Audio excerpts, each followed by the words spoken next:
Kapuso, welcome back syempre sa isa na namang episode ng Just In. At kung napapansin po ninyo, bago ang aking background, yes, sawang-sawa na po kasi ako sa puting background lang. Kaya ginawan ko ng paraan na magkaroon naman ng kulay yung background ko para sa special episode natin ngayon. O di ba special? Kasi ito na po ang second to the last episode namin dito sa Just In. Yes, last episode ko na po for season 2. Next week ang mapapanood ninyo si Paolo Contis, pero syempre abangan ninyo meron tayong season 3. So dahil nabanggit ko nga na special yung episode na to kasi nga last episode ko. So syempre, humanap ako ng kasing ganda ko. 'Di ba? Ang kapal ng mukha ko. Aasarin na naman ako ni Paolo nito. Pero wag kang nakikialam, Pao. Episode ko to. Pwede ba? Anyway, si Ina Raimundo ang naging bisita ni Paolo Contis last week. Siyempre, alam niyo naman guys, hindi naman tayo magpapatalo, di ba? Alam kong maganda yung Ina Raimundo. So siyempre, naghanap tayo ng kasing ganda din nung Ina Raimundo. Iba pa rin yung Brazilian actress, singer, television host, based here in the Philippines, an international endorser, painter, pianist, performer, and of course, designer. Mga ka-Justin, please welcome Daiana Menezes! Hello, amiga! Oh, gusto ko yung intro mo. Di ba? Ang ganda ng ganun talaga. Pagandahan kami ni Paolo Contis ng intro, no? Na-pressure ko dyan kasi ang ganda ni Ina. Maganda ka din naman Bakit ba? Oy, grabe, pero after 5 kids, tapos wow. So yun yung next goal mo. Good luck. Amiga, how are you? Your family? What happened to you during the pandemic? What have you been doing? Lahat. Sige. Yes. Pag-usapan natin yun. So, basically, this year has been very challenging, I guess. No? Kasi parang, lalo sa entertainment industry, medyo it's not stable for us. So, it's a challenging year, but at the same time, blessed pa rin tayo. So, I still had some other things to do, like kakatapos lang namin ng isang movie, and then ang dami ko nagawa live stream fundraisers para sa mga tao kasi mahirap din yung iba na walang option. So, I think it's good naman we use our influence na kahit pa paano, kahit even nahihirapan din tayo. Yes. Tulong na lang. So, I did that. What else did I do this year? Well, tinutuloy-tuloy ko yung mga advocacies ko, yung pusa ko, nanganak. So, naging midwife ako ng mga pets. Ng mga pets, okay. Mga ganun lang. Yun lang yung mga pagkakabisihan ko ngayon. It's not much, but yeah. Here, I'll show you. Babies. Hello! Oh my gosh, ang cute! Super cute. Hello there! This is Chanel. This is Lolo Last. Lolo Last. Lolo Last. And then this one is Kulit. Kulit. Sobrang kulit niya. Kung saan Kaya naging kulit. Naging kulit. Yeah. So yun. It's like I got pregnant. If you know what I mean. Yes. Because it's like having dogs din naman eh. But basically parang pareho din naman. Yeah, true. I really have. So at least your lock-in pandemic year has been very productive. Yeah, I would say so. Yeah. I mean, it's productive at the same time. You have a lot of time for yourself to reflect on what you can do to be better next time. Yes. And to get more prepared if something like that happens, you know? Because yes. Nakakaiba talaga ito. While we are at this pace, go back to how you started. So we're going to be doing some throwbacks. So medyo, guys, nag-nosebleed na ako eh. Huwag na, Tagalog na lang tayo. We are going to flash some photos and then if you can just share a short story or memory siguro behind the photos. Are you ready for us to share? Screen photo number 1. Surprise to. Surprise to, guys. Ayun na, photo number 1. Yung dad ko. So, your dad? Na-visit ko siya last year. Okay. As soon as na-recover ko, because I got sick, I had cancer, so it was a year back in cancer. And then after that, Mhm. I finally had time and I said I have to go and see my family because I live by myself here and you never know what's going to Yes. happen next. So sabi Yes. ko, well, much better i-visit ko na lang sila. So that's a pictorial we had. And then, so I saw my dad, who I didn't see for like 5 years prior. Uh-huh. And then, yung kapatid ko nasa gitna, she Yes. was last year, nagmo-model siya, and then she was offered some showbiz stuff, but she refuses to speak Tagalog.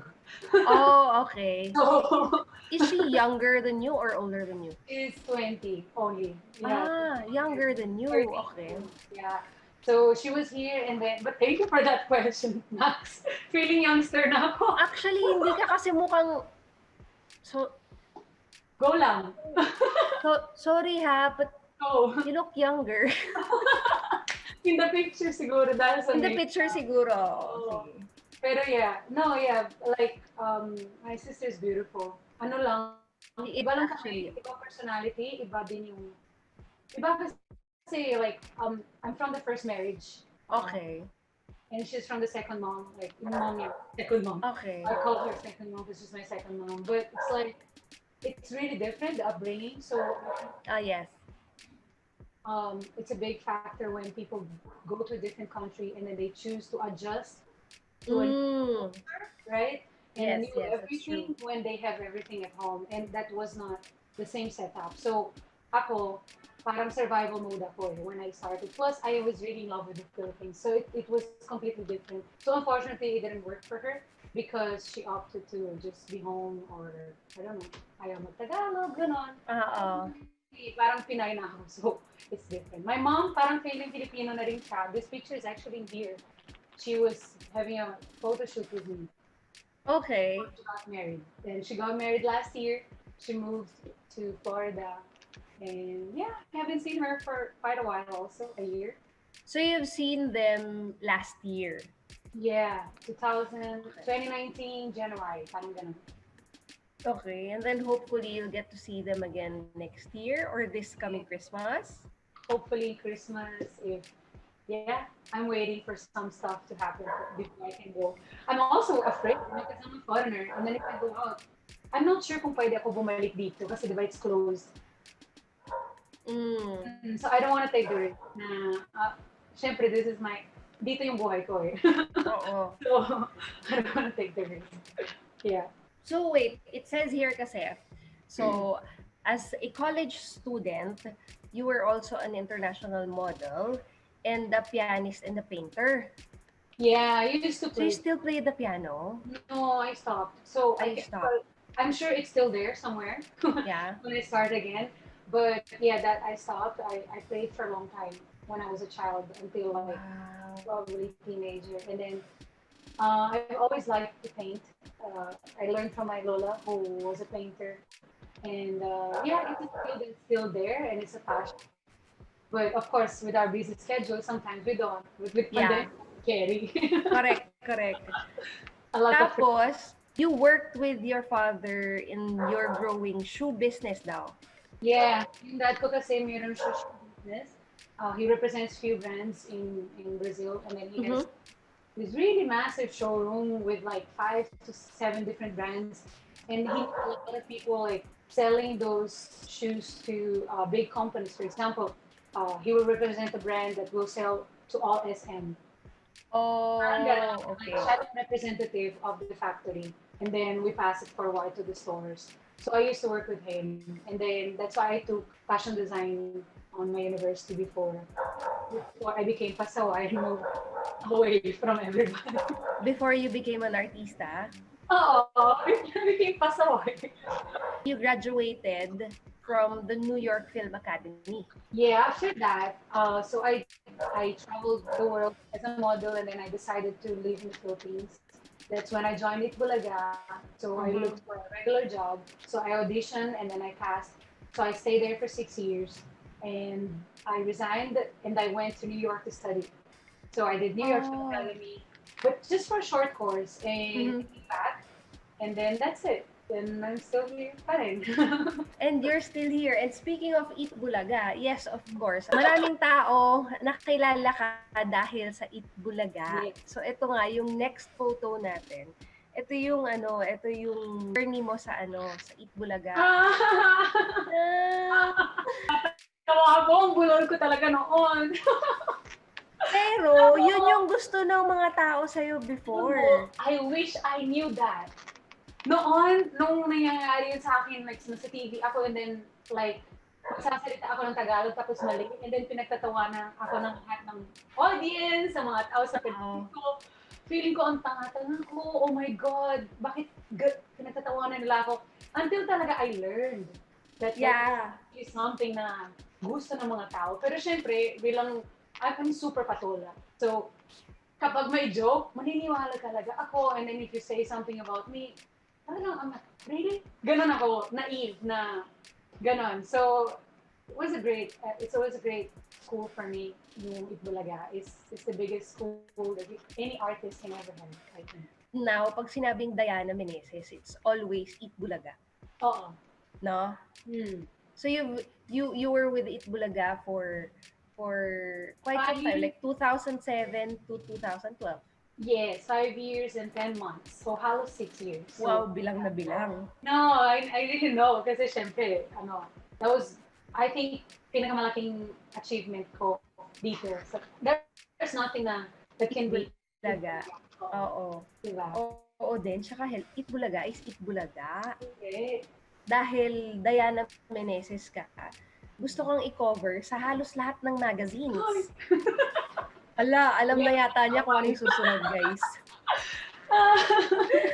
So, na-feature ka sa Maxim Philippines noong June 2009 issue. And then FHM Philippines 2011, 2014, and 2017. Pa konti ng konti mga damit. Sa una, medyo may balloons, di ba? And then I think, that's a bikini. And then tayo na lang. And then wala na, necklace na. Oo. Pero ngayon, pawala yung damit, no? Oo. Grabe. Wala lang. Sa amin kasi, okay lang yun eh. It's normal. Ang problema kasi, hindi siya normal. Pero ginawa ko na lang siya. Bahala na. Kasi that's who I am talaga. And I think, as long as lang yan, it's just really, for me, even though some women or some conservative people would find it too vulgar, too much, or bastos, or whatever. Sa akin naman, I'm okay with it, to be honest with you. I think there are boundaries you can always have when, you're doing sexy stuff. Yes. Yeah, so I'm very comfortable with it. Sometimes I'm not comfortable about how people perceive. But yeah, it's really who I am. It's something na you like to do also. And it's not something na pinilit ka nilang gawin mo. Yeah. Yun. So eto na, lampasan na natin yung sexy photos mo. Punta tayo dito sa awards mo. Although wala kaming mahanap na photos para dun sa mga awards mo, pero i-mention ko yung mga awards mo. Awarded 2020 NCCA for Performing Arts Singing. Yeah. Tapos, I'm looking for it in the back because it's here somewhere. Kung meron dyan, yan. Let me get it. Ayan, meron siyang photo. No, I have the award mismo. Award pa. Ayan yung award niya mismo sa NCCA. Oh, yeah. I didn't mention pala. I mentioned to you off cam no, but I mean, before we started. Yeah, I started a group. After I got sick, I started a group. Kasi passion ko talaga yung singing. Pero passion ko siya, hindi ko alam kung passion din rin ako. Joke. But, pinag-aralan ko na rin siya. I still do my voice lessons. I have a teacher in the States. So we do, which is very convenient now that we have new normal. But before there was a new normal, ganon na rin kami mag-schooling pagdating sa vocal lessons. So, ginawa ko naman talaga siya because for me, it's like a therapy. Especially when I was healing from cancer. Sabi ko, I want to sing, gusto ko gawin yun. Anyway, when you learn everything from Eat Bulaga, alam mo naman yan, pag may racket tayo, kumakanta naman eh. Sabi ko, why not? Just do it if you love it. Just do it. Correct. Release your own songs and yan. So, ginawa ko siya. And I'm blessed enough to have some few achievements Awards. from it. Yeah. Tapos isa pang award na nakuha mo yung sa Asia Pacific Awards Council. Hmm. 2012, 2014, 2015 Yeah. Global Achiever Awardee as Outstanding Ramp Model and Commercial Yeah, Endorser. this one. Uh, Ayan naman. yeah, I think I have this nominee for Aliw Awards, if I'm not mistaken, but I got notified that they also got me for something. Yeah. Anyway, I don't want to over announce things. I want to make sure first that I'm a nominee and stuff so that people can watch out for it. But hopefully, yeah, and hopefully naman mag-work. And it Oh, correct. So you also got the highest or record-breaking bid for a Yes. second-hand bikini to help raise funds for the environment of the beach in the Philippines. Yes. The bidder, guys, take note, the bidder paid 100,000 pesos For my para dun sa panty. bikini nung 2012, November 28. Yeah, that's right. It's so weird. Kasi parang I don't want it to sound, sorry for my expression medyo sagwa kasi second-hand use. We actually basically we had this ramp thing. It was me, Jimmy Park, Sam Pinto. Mm-hmm. I forgot who was the other artist that was ramping with us. And then our own bikini, the one that we are wearing while we're doing the ramp, they're going to bid. And then whoever bids higher takes our bikini home. And then the money that we get from whoever's paying goes to clean Boracay. So that's what happened. May pinuntahan naman pa. Hindi naman siya basta bidding lang para sa bikini. Hindi naman siyang magandang naidulot, guys. Yes. At dahil doon, sabi nga niya, 'di ba, it was for the benefit of Boracay also. Ngayon naman, pupunta tayo sa fourth photo mo. Again, your journey. Yung journey mo sa breast cancer. 2018, I got diagnosed with cancer. I was in Dubai for a series of shows. Singing shows also, which sabi ko, yay! And then I was like so happy about it. I went there and then I was like, since it's starting the year, I'm gonna get a checkup just to make sure that everything is okay. Which I advise every women out there to really check themselves, even self-examination at home while you're having a shower or whatever you feel comfortable. Just do it because it's really important. Kasi akala ko, sobrang liit lang talaga on the right side. And then, akala ko talaga wala lang. Sabi ko, sige, anyway, bago tayo mag-fly Dubai for the series of shows, mag-check up lang muna ako. Okay. So I had my check-up and then the doctor said, I think I don't like the shape. That's a thing that is important for everyone to know because sometimes like, it might not be malignant or whatever, it's not cancer. Depending on the shape then, at least from my experience, if there's no shape, it's suspicious. So they will ask for a biopsy. So from that point on, I already knew that there was something wrong. Of course, I was trying to keep myself positive and I went on with the shows. They didn't allow me to do the biopsy because they were opening me up and it was difficult for me to perform on stage. Yes. And then I got back and then I went straight to work as well. And I was hosting this concert for festival. And then the doctor said, can we get your biopsy very soon? Blah, blah, blah. I said, okay, sure. So I had the biopsy. And then instead of them calling me to say, it's okay, don't worry about it, they asked me to go to their office again. Yes, okay. At clinic. So I knew. Pag ganun, alam mo na.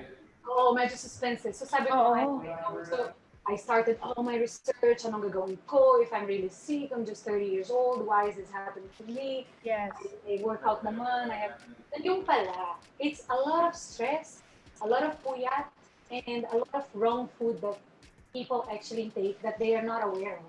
Yes. And I think it's more for me, I've been working in advocacy here in the Philippines for 9 years now. I always help people in terms of health.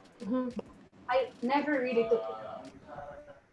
Of course, when it comes to what I advocate, oo naman, I'm up to date with all the exams that I have to do. But when it comes to cancer, hindi mo iisip yun eh, kasi you're so Yeah. young.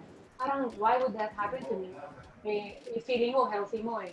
And then, when I had my checkup, they told me, blah, blah, blah, it has stage 2B. Mm-hmm. Um, and then it also spread a little bit to my lymph nodes, so they had to remove my lymph nodes. Okay. Um, but also, one thing that is really important to know is that when you get diagnosed with cancer, don't just listen to one person. You go to different doctors for it because cancer, Second opinion, third opinion, ganon. second, third, fourth, or because it's really important that you believe on your treatment because cancer is unfortunately still a business. Mm-hmm.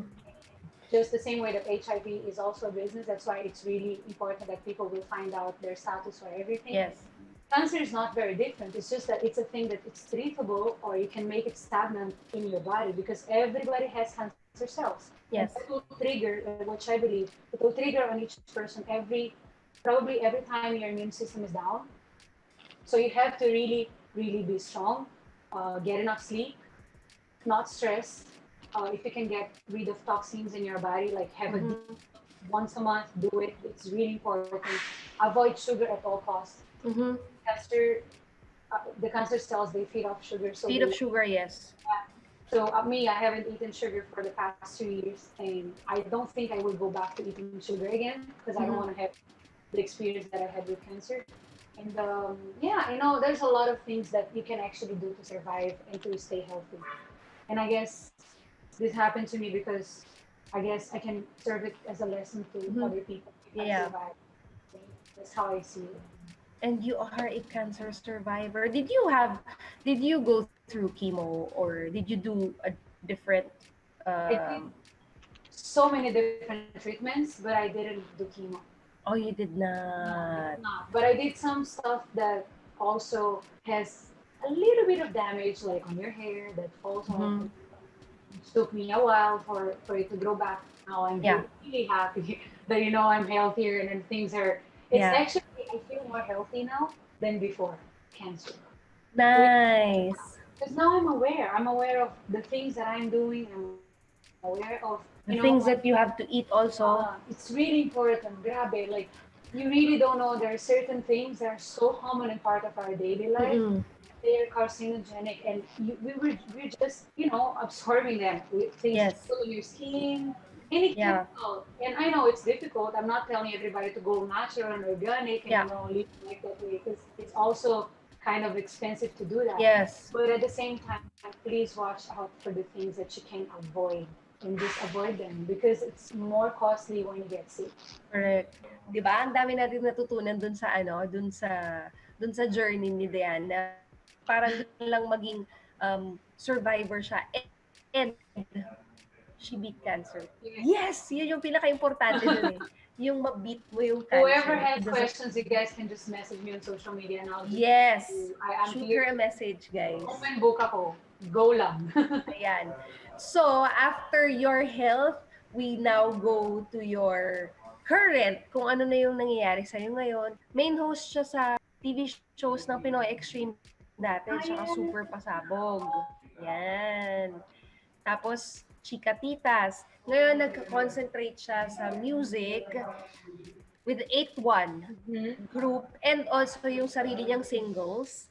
And then, syempre, YouTube channel niya. And of course, your new movie, Coronaphobia. Tell us more about this, D. So, Super Sabong, I started 6 years ago. It's still ongoing. It's really different kasi I actually don't go to the sabongan. We're just we're just really on the studio. But yeah, I'm familiar with it. And it's funny because it's like I'm not Filipino, pero nagsasabong. Alam mo yung gano'n? It's very Pinoy. Pinoy na Pinoy. And of course, sometimes some people but animal rights, and I'm like, guys, come on, it's part of the Filipino culture. Yes. At the end of the day, alam mo ako, I'm just at the green screen background type of studio thing, announcing the winners of each sabong fight, and it's really fun because you get to connect with Filipino families and different walks of life, and it's really nice. So it's a part of my life, the sabong, and I will not deny I enjoy it. And Yeah. then you have your 8-1. 8-1. So 8-1 is a group that nag-start kami last year lang. Mhm. 2018 actually nag-start na ako magsulat ng mga kanta, ganon. And then, Okay. ang 2019, binuo ko yung group. The boys are from, lahat boys, and then ako. So, like I said kanina na parang, hindi ko naman siya pineg, pero peg siya konti when people Sa look at BEP. Oo, sa Black Eyed Peas. So, kasi sabi nila, parang ngayon. Kasi rappers, yung mga boys, and then there's one girl na gano'n. Yeah. So yun. So, like, Fergie. But, yeah, so we did that. And then, we were fortunate enough and blessed to open some few international concerts. Solo naman, I opened Jaro's concert here in the Philippines. And then, I don't know if familiar ang viewers natin dito kasi Jaro is so, di ba? Ako familiar ako kay Jaru. Oo, yung rapper. Kaya ano yan eh, Murder Inc. Oh. So I opened this concert solo, and then after niyan, sabi ko, you know what? Gusto ko maka-group din kasi importante rin na mayroong variety sa performance mo. So, na-meet ko yung mga boys from America, and then ni-research ko talaga. Anyway, binuo ko yung group na yan, and then they flew here in the Philippines, and then we opened for Hello Black. Yung Wake Me Up When It's All Over, that guy. Yes. Over. Si ano din yun. Sino nga yung kasama niya? Yung Avicii. ano yung DJ. Yeah. So I opened for him, and then for Fatboy Slim. Kailan ko din yan. Yeah. And Mga panahon natin yan, Daiana. Oh my goodness. Actually, wag ka. Hindi niyo alam yun. Oo. Wala Bakit kang sa natin tabi, no? Char. So, 90s kid. Correct. So yun. So it was good. And then we had this festival in Belgium. And then COVID, you know, so kind And of. then, okay. And then COVID. So it kind of stopped our flow. But really happy that one of our songs, which is titled Back to the Crib, made #1 at 89.1 for a month, June 2019. People don't know that kasi yun nga like it's so kakaiba siya eh, 'di ba? Parang well, kulang ako sa promotion, but push lang kasi I'm happy with the achievements that we had unexpectedly. So maganda din naman siya. Oh, now you know, guys, ha? And then you have your YouTube channel. Yeah, talaga kasi ako vlogger eh. Alam mo yung gano'n, ang tiyaga ng mga vloggers. Ang gagaling nila. Ang hirap mag-vlog. Alam mo, kudos ako sa inyo. Oo, kasi... Ako din. Because me, I kind of stopped vlogging already because mahirap siya. Mahirap siya i-continue and then you get frustrated if you don't get enough views. And then, hindi mo alam kung... Siyempre, nakaka-conscious yung content mo kung hindi maganda. And in all honesty, really, the content is really the most important. Yes. Unless talaga, like, you have this X factor na, whoa. Alam mo yun, the people that are really making big numbers nowadays. So, hindi ako ganun. Hindi ko kaya pipilitin ko yung sarili ko na, alam mo yun, gagawin ko lang yun para manonood ng tao. Hindi ko kaya ganun. I have to be 100% organic with what I'm doing. Yes. Kaya parang my challenge. Well, kaya ko naman yung my challenge, pero hindi yung parang sasadyain ko yung ganito and ipaprank ko si ganito. It has to be very organic for me. Yeah. So it's unfortunately hindi para sa akin ng vlogging, or at least hindi pa. So nag-start na lang ako on something that I'm really passionate about, which is houses, real estate. I love going to, if I wasn't going to do fashion design noon, I would have taken interior design because it's interior design. Okay. Yeah. And cars as well. I'm starting to feature cars also. Kasi gusto ko siya. Next, we have your movie. Yes. Okay. So ito yung maganda i-share ito kasi nagawa lang namin ito during pandemya, and the title is Coronaphobia, which is really up to date. Nangyayari sa atin ngayon. And the story of this movie is basically we are foreigners, which yes, who we are. Yes. Feeling ko kinaya ko. Obviously. So we're all foreigners, and then we got stuck in the Philippines because of the pandemic. Okay. Then this group of foreigners, they don't have money anymore because the country's closed and then there's no work. You And can then, go out. yeah, we couldn't do anything, so we ran out of money, and we decided to steal money from a building. So that's where the twist comes out. And then we are different groups of people who are in the same problem together. So they get together and they get to know each other as well while they are doing the heist. So it's kind of fun. And Interesting. yeah, there's like some Very interesting. pasabog, a little Yeah. bit. Kasi- You are with, sinong cast dito din? So we are, it's me, Paolo Paraiso, Will Devon, Kai, and Tommy. Tommy and Kai are new. Okay. Tommy is my love interest in the movie.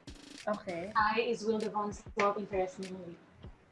And Directed Paolo, by? directed by Daiana Menezes. Nice. Yeah, amazing director. Sobrang galing niya talaga. Ay, parang, pag nanonood namin, parang international film. Proud ako. Hopefully, when do we get to see this? Hopefully, super soon, before there's a vaccine. Before there's a vaccine? Before there's a vaccine. So, wait. Saan to? Sa movie houses or? I think it's going to be VOD, so I think it's going to be available. It's either in any streaming platform that we have, because it's very hard to go to a cinema right now. Yeah, but yeah, we'll be announcing to everyone very, very soon. Ayan. Abangan Of course. Oo. May pasabog ako dyan. Ako! First time Exciting. ko I like the... Ano? Panoorin nyo na lang. Panoorin na lang natin. Hindi ko masyadong narinig yung sinabi niya. Magpakita ng ano daw. Guys, ng something. Panoorin na lang natin Coronaphobia. And so, syempre, thank you for sharing your stories with us, Daiana, from the beginning until your current project. And syempre, ito na yung last segment natin. Itong last segment natin is a game that we call Sisimulan Ko, Tatapusin Mo. Basically, I'm just gonna give you phrases and then you finish the sentence. Okay. Of what comes into your mind first. Okay? Mhm. Ready? Yeah. Number 1. I am so much in love with... My little family, my cats, and my boyfriend. Ayan. Straight answer. Ganon. Number 2. I'm most happy when... When I can make other people happy. That's when I feel most happy, actually. Okay. Number 3. I am grateful for... My health, my opportunities in life, my second lease in life, I would say. I'm lucky. I'm lucky and blessed, but I work hard for it as well. But I definitely am very grateful for all the chances and the opportunities I had, most especially in the Philippines. So I'm thankful to the Philippines as well. Number 4. Struggles in life are... A lesson, a humbling lesson. Mm-hmm. Yeah. Okay. Last Ang na. corny ko na. Sabi ko sa'yo, seryoso ako eh. Patol. Last na to. Super. My greatest dream right now is... To have my own real human family, aside from having Yay! people around, things around me I want to have. Yeah, and I think I just want to keep on, if I may say this way, inspiring other people who don't know what to do with their life, especially in hard moments, in hard times. I just want to be of help if I can. That's why I have this. Kasi when I go That's why you have Wonder Woman behind you. Yeah, this is actually my real costume when I cosplay. For hospitals, for kids that they want to see someone and then they want to be happy. We take, we just bring them some smiles wearing like costume like that and gifts and stuff. Nice! Thank you so much, Daiana, for joining us here sa Just In. Kung ako nag-enjoy at maraming natutunan, I'm sure yung mga ka-Just In natin na nanonood sa atin ngayon, nag-enjoy din at marami din silang natutunan. But syempre, before we end, any final message to our kapusos who are watching us tonight? And also, Plug mo na lahat ng gusto mong i-plug. Instagram, Facebook, YouTube, movies. Go for it, Diana. Sige, okay. So, it's December, so December 1st is World AIDS Day, and it's very important for me to point out this thing because, like, I have been an advocate of HIV awareness here in the Philippines for the past 9 years. So we go to schools, we just look forward to educate the youth on how to avoid having HIV to become AIDS and stuff, just to avoid and to be educated about what this is all about, and that you can also live for a long time even if you're sick. Another one, of course, if anyone has any questions about cancer, I'm not saying naman the Hulk. No, I will live forever, but at least for the amount of time that I have been surviving with cancer, I always say I'm coexisting with cancer better than surviving. Because for me, I think every day we're surviving from anything. We're always fighting a battle that nobody knows about. But it's just really, it's something that people should know how to make sure it won't trigger inside their body. And I will always advocate that. And then the last one, of course, please watch out for the movie, and I hope you guys like it. It's a makakaiba lang siya, but I'm sure mag-enjoy naman ng mga Pinoy, most specifically because it's from the perspective of foreigners being here in the Philippines. So it's really cool, and I hope you guys can check this out. And then just contact me on social media for anything. It's at Daiana Menezes _ for all my social media accounts. Yay! Again, thank you so much, Diane. Oh, yes, what? And then my Spotify. Oh, yun. Oh, Yeah, you have a single. I have my songs there. So it's 8-1. It's the number 8 and then the word 1. And that's how people can search us on Spotify. It's also like if you go to my Instagram and then you click a link, everything comes out and it's there. And and some fundraisers that I'll always be making here and there for people here in the Philippines. Yun lang. Ayun. Alright, so guys, after ng Justin, pumunta na kayo sa Spotify, makinig na tayo ng music at songs ng 8-1. Thank you again so much for your time, Diana, and for sharing your story here with us sa Justin, of course. There you go, mga kapuso. Muli, Diana, Amiga Menezes. Thank you. Thank you for having me. Okay, so natapos na naman ang ating episode Just in Season 2. Pero huwag kayo mag-alala kasi magkakaroon tayo ng Season 3. Basta mag-comment lang kayo kung sino yung mga gusto ninyo at kumustahin namin dito ni Paolo Contis sa Just In.